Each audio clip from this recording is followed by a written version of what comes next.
TDP MP CM Ramesh ఇంట్లో పోలీసులు సోదాలు నిర్వహించారు. ఓటర్లకు పంచేందుకు భారీగా నగదును సిద్ధం చేశారన్న సమాచారంతో 30 మంది పోలీసులు కడప జిల్లా పోట్లదుర్తిలోని సీఎం రమేష్ నివాసంలో సోదాలు చేశారు.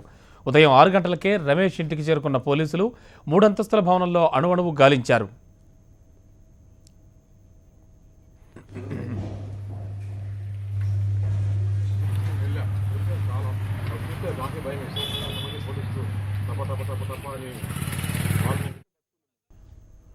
పోలీస్ సోదాల సమయంలో సీఎం రమేష్తో పాటు ఆయన సోదరుడు సురేష్ నాయుడు కూడా ఇంట్లోనే ఉన్నారు. సోదాలు నిర్వహిస్తున్న పోలీసులను అడ్డుకున్నారు.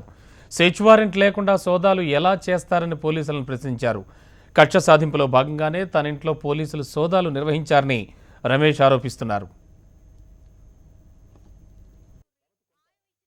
వారి కేసుల కోసం రేపు ఎలక్షన్లో మోడీకి సపోర్ట్ చేస్తాము అని ఓపెన్గా చెప్పుకొని ఆంధ్రప్రదేశ్లో తెలుగుదేశానికి ప్రజాస్పందన, చంద్రబాబు నాయుడు మీటింగ్లకు ప్రజాస్పందన చూసి ఓర్వలేక మొన్న లోటస్ పండ్లో కూర్చొని ఈ కుట్రలు చేశారు. ఏం చేశారు? డైరెక్షన్ ఎవరి పైన? ఇన్స్ట్రక్షన్ వచ్చేసి Narendra Modi, Amit Shah, election commission. Election కమిషన్కు డైరెక్షన్ ఎవరు? విజయసాయిరెడ్డి, జగన్మోహన్ రెడ్డి.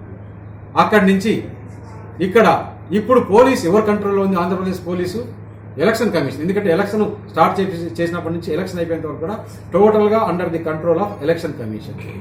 వాళ్ళు ఈ పోట్లదుర్తి కేంద్రంగా తీసుకొని మొత్తం 5,500 ఓట్లు ఉండే గ్రామంలో ప్రతి ఇంటికి మీడియా సాక్షిగా మీడియాని చూస్తున్నారు.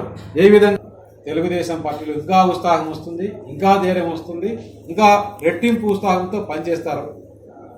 మీరేమి ఈ తాటాకు చెప్పట్లేదు, ఎవరు భయపడే వాళ్ళు లేరు. మీరు ఎన్ని చేసుకున్నా ఈ 5 రోజులు ఏమైనా చేసుకోండి, భయపడరు.